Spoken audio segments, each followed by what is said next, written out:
Assalamualaikum warahmatullahi wabarakatuh. Alhamdulillah, wassalatu wassalamu ala rasulillah.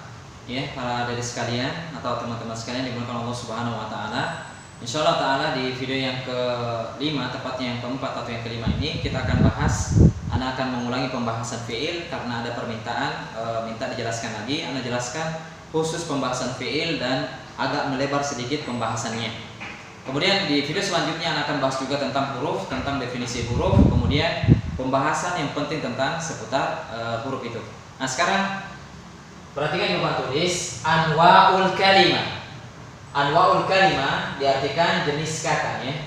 Alhamdulillah di video yang ketiga telah kita bahas tentang definisi isim, ciri-ciri isim. Di sini kita akan bahas rinci lagi tentang fiilnya, bagaimana kata kerja dalam bahasa Arab ya. Perhatikan anwa'ul kalimah, jadi jenis kata.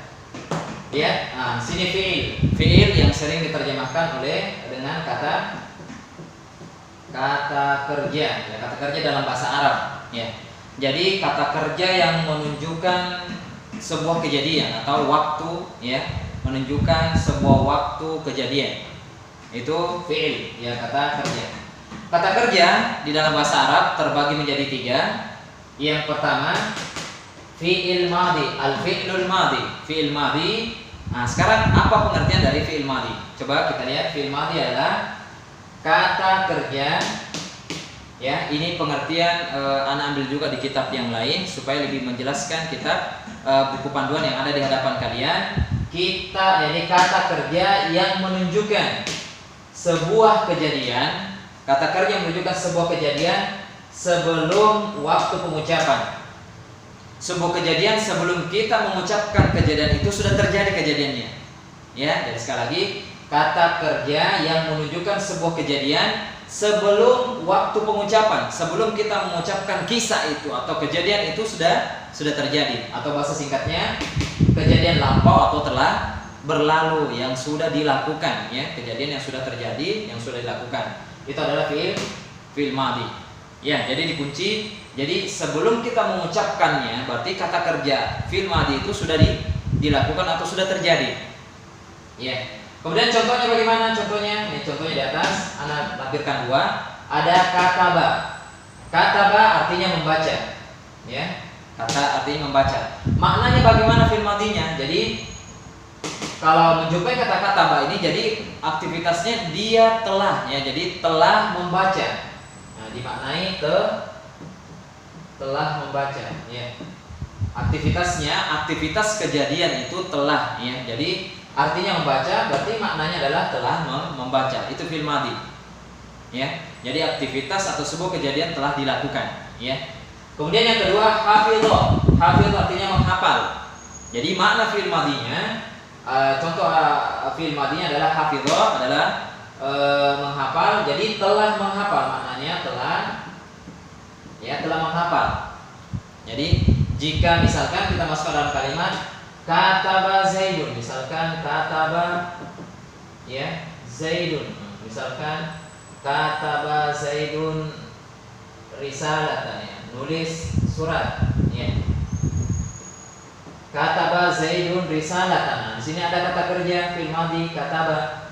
Nah, jadi aktivitas menulis, Z menulis surat atau Z menulis pesan, ya. Jadi aktivitas kataba menulis ini, ya, jika kita menjumpai kalimatnya nanti kita sebutkan dia ini fi'il madhi, ya. Karena apa? Ya, karena aktivitas menulisnya Z itu telah terjadi. Jadi Z telah menulis sebuah surat, telah menulis sebuah pesan. Ya. Begitu halnya hafidho juga. Hafidho juga, misalkan hafidho, ya, Zaidun risalatan. Zaid menghafal surat, ya. Karena hafidho ada fi'il madhi, maknanya Zaid telah menghafal pesan atau menghafal surat. Ya. Kemudian itulah fi'il madhi, kesimpulannya kata kerja yang menunjukkan sebuah kejadian sebelum waktu pengucapan atau kejadian itu sudah lampau atau telah berlalu. Itu fi'il madhi. Sekarang lanjut ke fi'il 2. Fi'il mudhari yang kedua adalah fi'il mudhari. Apa fi'il mudhari itu? Ini kata kerja yang menunjukkan sebuah kejadian. Jadi sebuah kata kerja, jadi fi'il adalah kata kerja. Al mudhari apa? Kata kerja yang menunjukkan sebuah kejadian yang terjadinya itu sekarang atau akan datang ya. Jadi sekarang terjadi atau akan datang. Dan ini akan membedakan antara fi'il madhi. Nah, kita masuk ke contohnya dulu. Yaktubu ya dengan yahfazu. Maknanya ya, yaktubu ini dia akan mengarah ke makna fi'il mudhari'nya yaktubu, mengarah ke sekarang ya. Artinya sama-sama membaca ya.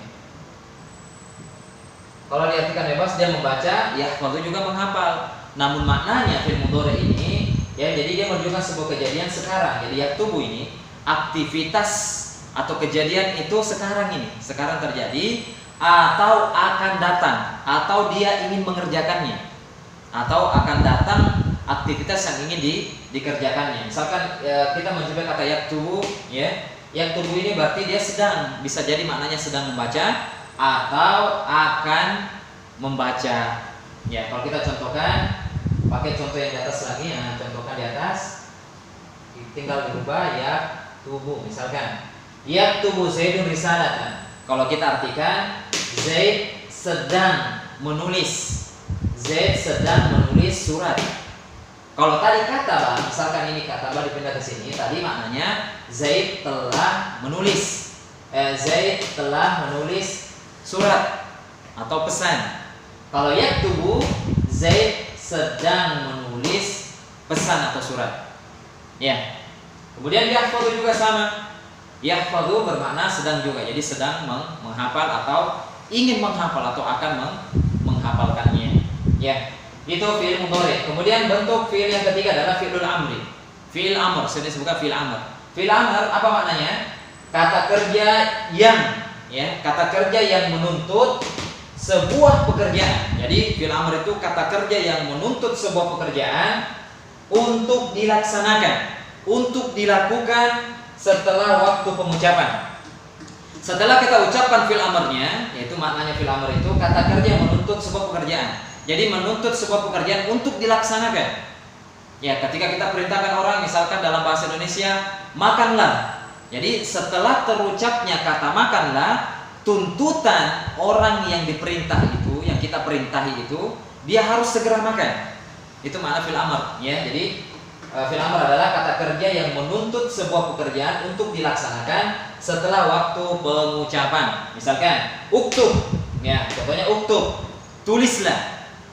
Uktub, tulislah. Jadi ketika kita mendengarkan fi'il amr, kata kerja perintah dalam bahasa Arab, tuntutan bagi kita untuk segera melakukan pekerjaan tersebut. Tuntutan untuk segera mengerjakan perintah atau pekerjaan tersebut. Ya. Ihfal, hafallah, hafalkanlah. Ya, berarti ada tuntutan untuk menghafal. Kemudian uktub, ada tuntutan untuk menulis ya dalam waktu segera.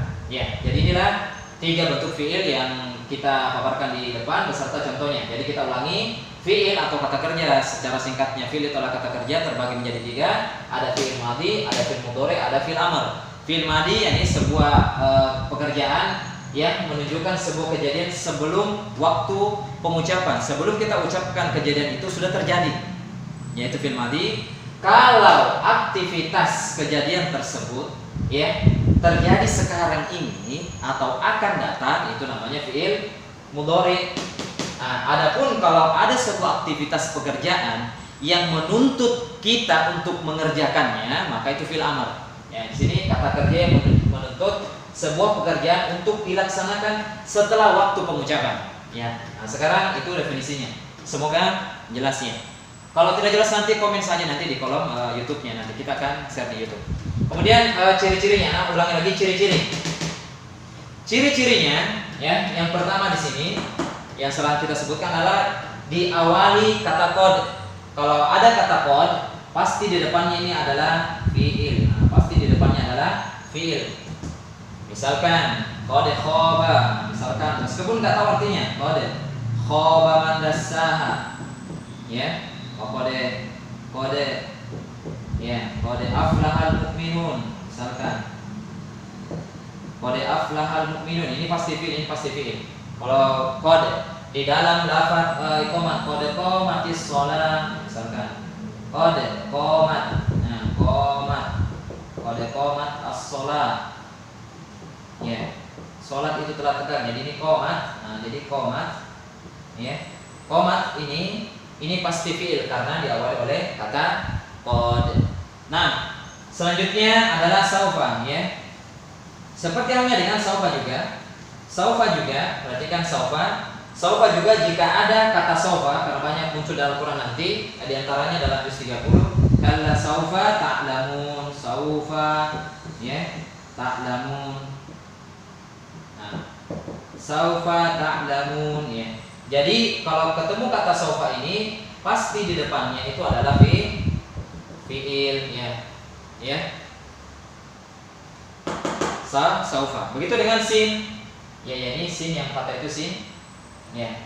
Contohnya kalla saya'lamun, ya.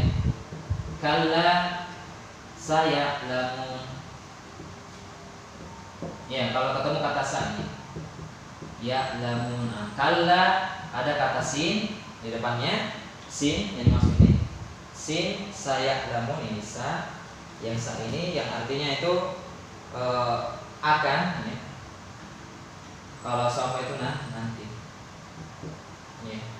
Atau akan. Sekali saya lamun, ya. Sekali-kali kalian mereka, ya, pasti mereka akan mengetahuinya. Kalla. Sekali mereka, ini sebuah penekanan makna, pasti mereka akan mengetahuinya, ya. Baik. Kemudian ada ciri-ciri yang keempat. Ciri-ciri yang keempat dalam fi'il yang Anda sebutkan di sini, diawali oleh salah satu huruf, kita bacanya anita atau ana itu enggak ada masalah. Diawali oleh salah satu huruf mudhora'ah, nanti ada namanya huruf anita atau alif. Nah, anita yang dimaksud di sini adalah diawali salah satu huruf 4 ini. Ada hamzah, ya. Ada nun, ada ba, ini ba, ya, anita, ini ya, anita. Jadi diawali salah satu huruf ini. Jadi ada kata, kita akan ketemu kata dalam bahasa Arab, kita akan contohkan nanti. Diawali salah satu huruf ini di depan kata itu, entah dia hamzah atau nun, bisa jadi ya, bisa jadi ta, itu pasti fi'il, ya. Nah, namun ini ciri khas untuk fi'il mudhari nantinya. Nah, sekarang bagaimana rinciannya? Anita ini diawali salah satu alif, hamzah, nun, ya atau ta, ya. Alif, nun, ya atau ta atau anita. Nah, rinciannya ada di samping. Coba perhatikan. Rinciannya yang pertama, diawali ada anitanya nih. Perhatikan aktubu, diawali hamzah. Aktubu artinya itu saya sedang, ya, sedang menulis. Ya, di sini saya bermaknanya a ini adalah saya. Baik, maknanya saya. Kemudian naktubu. Nah, kalau naktubu itu apa maknanya Ustaz naktubu? Ya. Naktubu itu kami. Kami sedang menulis, ya. Kami bermakna kami. Kemudian yaktubu. Nah, kalau yaktubu, ya berarti dia. Yang dimaksud sini adalah laki-laki sedang menulis, ya. Laki-laki yang sedang menulis yaktubu. Kemudian taktubu, ya. Taktubu di sini, ya. Kalau taktubu bisa bermakna dia perempuan, ya. Dia perempuan, orang ketiga, maksudnya orang ketiga sedang menulis. Atau, ya, ada maknanya dua, dia bermakna dua. Atau engkau atau kamu, ya. Kamu laki-laki, ya. Kamu laki-laki sedang menulis, ya. Catatan pertama, ulangi, ya. Ini diantara ciri fiil juga nantinya kita akan menjumpai satu kata dalam bahasa Arab diawali salah satu huruf ini yang sering disingkat dengan anita, hamzah, nun, ya atau ta. Ya, rinciannya begini. Misalkan aktubu, ya, ini aktubu, kita akan ketemu aktubu atau naktubu, tergantung kata kerjanya apa. Kalau nasoro berarti ansuru, nansuru, yansuru atau tansuru, ya. Kalau hafidho, yahfadhu, ahfadhu, nahfadhu, yahfadhu, kemudian tahfadhu. Ya, jadi yang berubah itu hanya huruf di depannya saja. Jadi kalau kita ketemu salah satu huruf ini, bentuk kata ini, ya, maka dia pasti fi'il. Ya, dia fi'il atau lebih ringkasnya dia adalah fi'il mudhari. Itu catatan yang pertama rinciannya. Kemudian yang perlu kita pahami juga, 4 huruf ini, jadi alif, nun, ya dan ta, atau hamzah, nun, ya dan ta, namanya 4 huruf di depan fi'il mudhari. 4 huruf di depan fi'il mudhari disebut huruf mudhara'ah. Ya, sekali lagi faedah bagi kita, 4 huruf yang di depan fi'il mudhari adalah huruf mudhara'ah. Ya, mungkin ini yang Anda bisa sebutkan di video yang keempat ini. Semoga jelas tentang pembagian kata atau jenis kata yang kedua yang di fi'il terbagi menjadi 3, fi'il madhi, fi'il mudhari, fi'il amr, ya, beserta pengertiannya dan contohnya. Kemudian ciri-ciri fi'ilnya juga kita sebutkan, ada 4 di sini. Ya, ada qad, ada saufa, ada sa, ini sa sih. Kemudian diawali salah satu huruf mudhara'ah, yang tadi alif, nun, ya atau ta. Ya, sekian dari ana, semua bermanfaat untuk pribadi ana, teman-teman, adik sekalian. Wassalamualaikum warahmatullahi wabarakatuh.